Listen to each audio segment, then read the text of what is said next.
Sign it, or you'll end up with nothing. The wine glass shattered on marble, red spilling wide like blood under sterile light. In the chaos, I saw his hand, slipping something small and glinting into the shadows, a secret venom waiting to strike. They thought age made me weak, fragile, blind. But I have one move left, and when I play it, the game won't end the way they planned.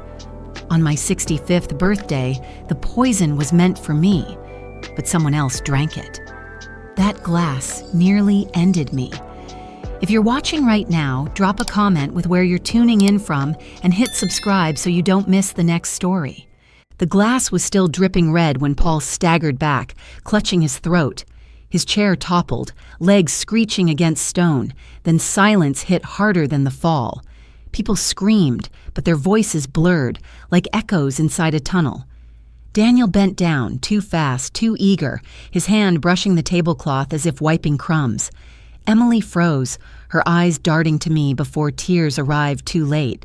He adjusted his cuff. Twice. Paul's lips foamed, his hand slapped the floor once, then stilled. And in that stillness, I knew. It was never random.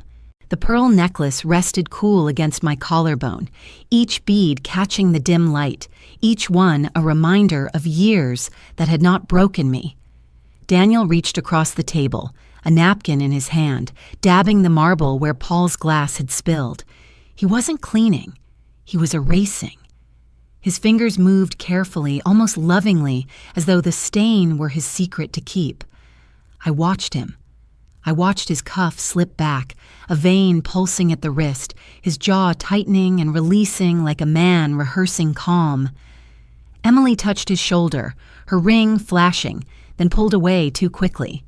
She adjusted her smile, but it never reached her eyes. I thought back to Boston, to the press rooms that smelled of ink and paper, where I built an empire word by word. The long nights, the deadlines, the battles with men who swore I would never last. I fought, I endured, I won. And just weeks ago, I sold it all. $21 million. My reward, my freedom. Now here I was, 65 in a penthouse glowing with gold light, surrounded by laughter that had curdled into suspicion. Daniel hovered like the perfect son-in-law, pouring wine, pulling out chairs, whispering comfort into Emily's ear. But the performance was too sharp, the edges too polished. He poured. He smiled. He watched. The guests noticed nothing. They laughed again, too eager to forget the man taken out on a stretcher. But I noticed. His hands lingered too long on every gesture. He wiped the rim of a glass with a cloth already clean. He folded the napkin twice, then once more, before setting it aside with surgical care.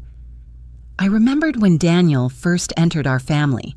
He was charming, respectful, promising Emily the kind of devotion she had always dreamed of. But devotion dulls with time.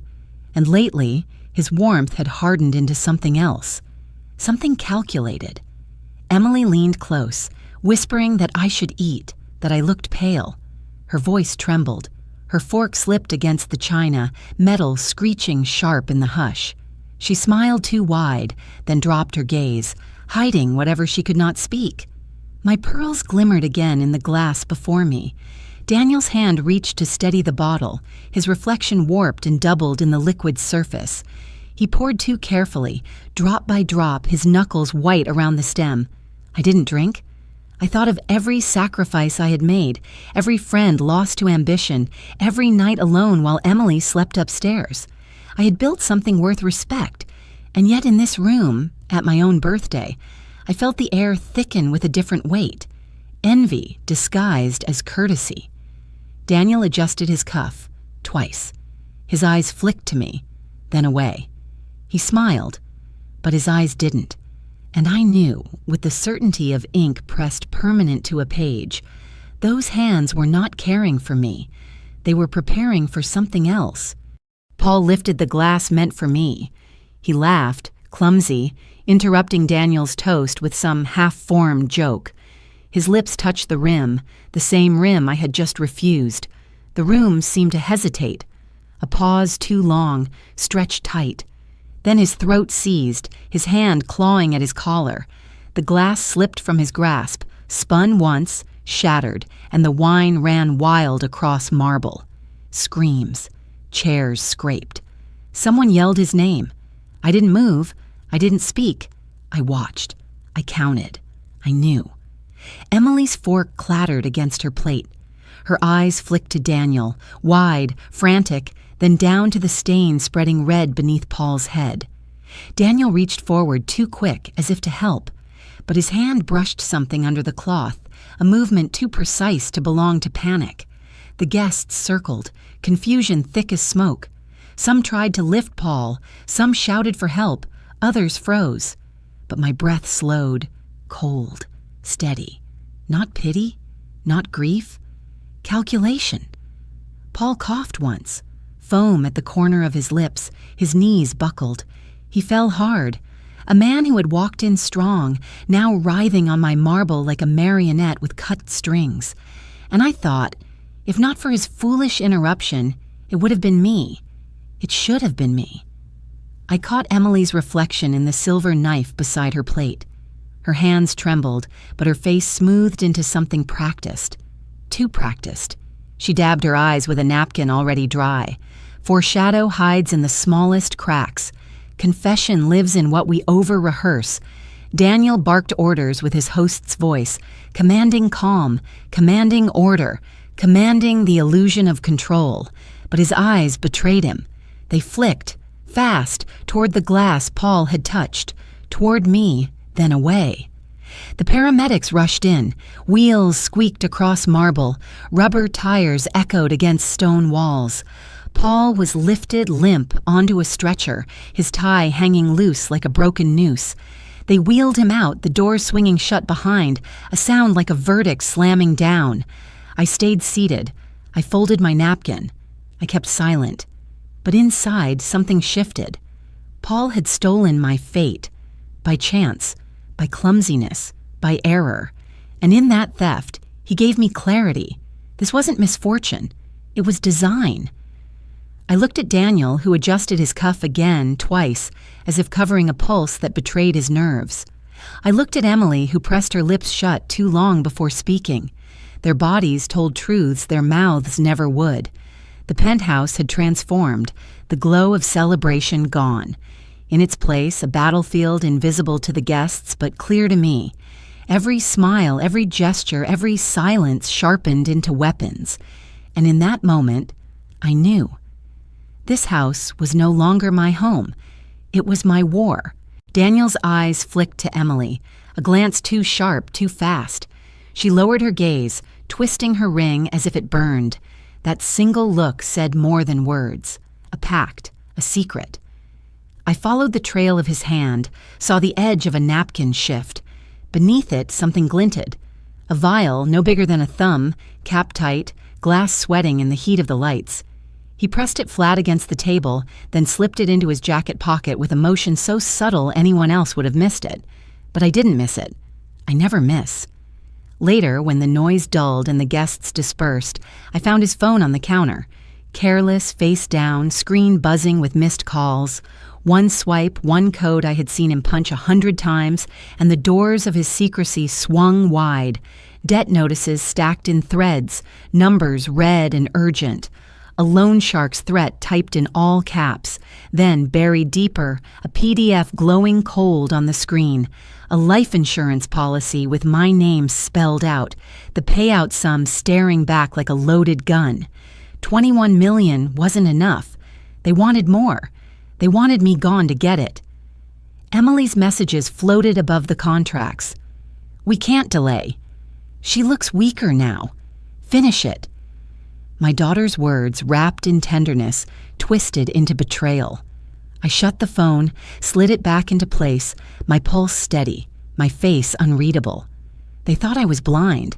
They thought age dulled memory, dulled sight, dulled everything. But I saw every glance. I remembered every tremor. I caught every thread they thought was hidden.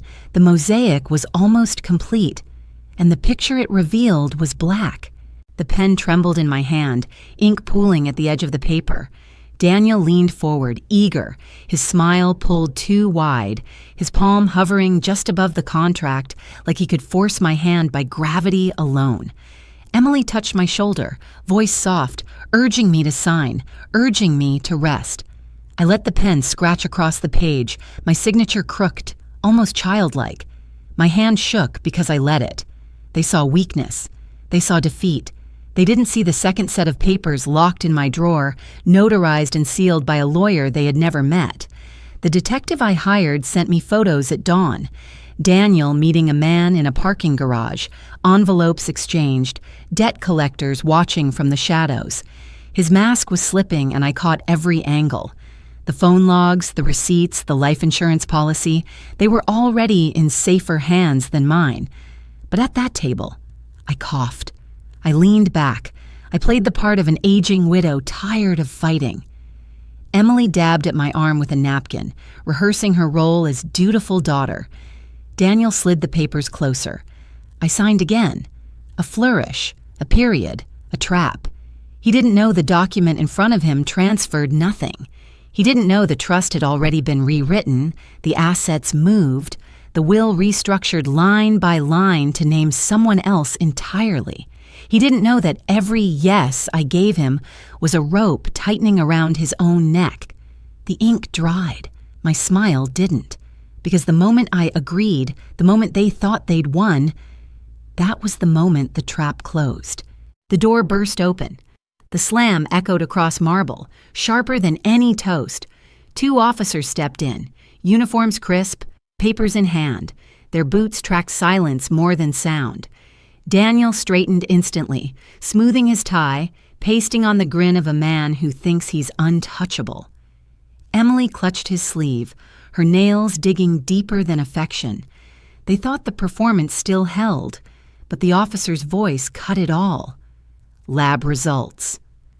The glass contained a lethal concentration of cyanide gasps. A chair fell back. The air thinned. My pulse didn't rise.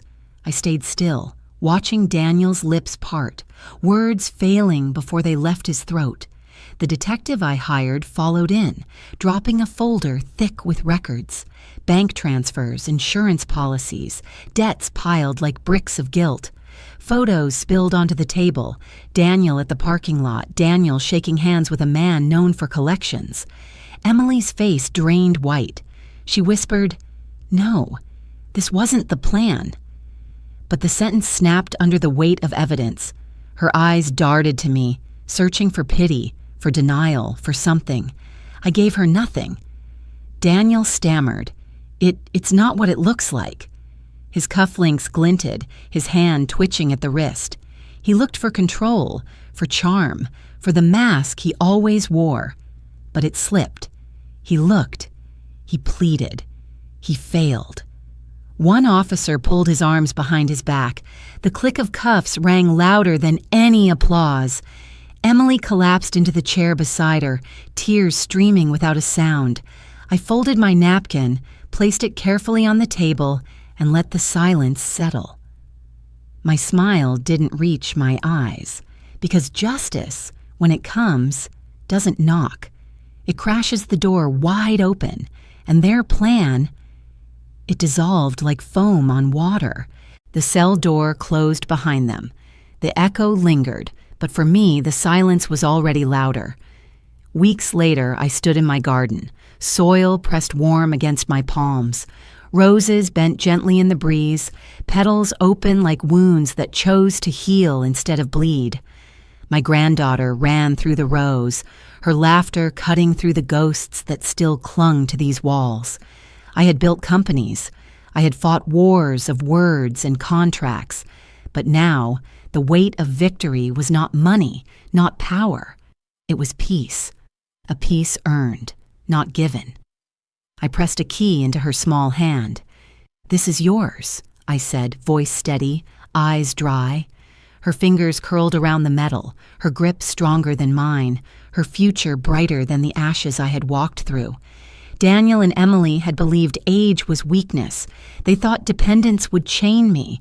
They forgot that dignity, once stolen, always finds its way back. I tended the garden. I watered. I waited. Flowers grew. Life doesn't end at 65. It changes form. It hardens. It softens. It teaches. And in the end, revenge is not rage. Revenge is living well, long enough for them to watch. Thank you for staying with me until the very end. If this story touched you, please subscribe and share your own family story in the comments. I'll be reading.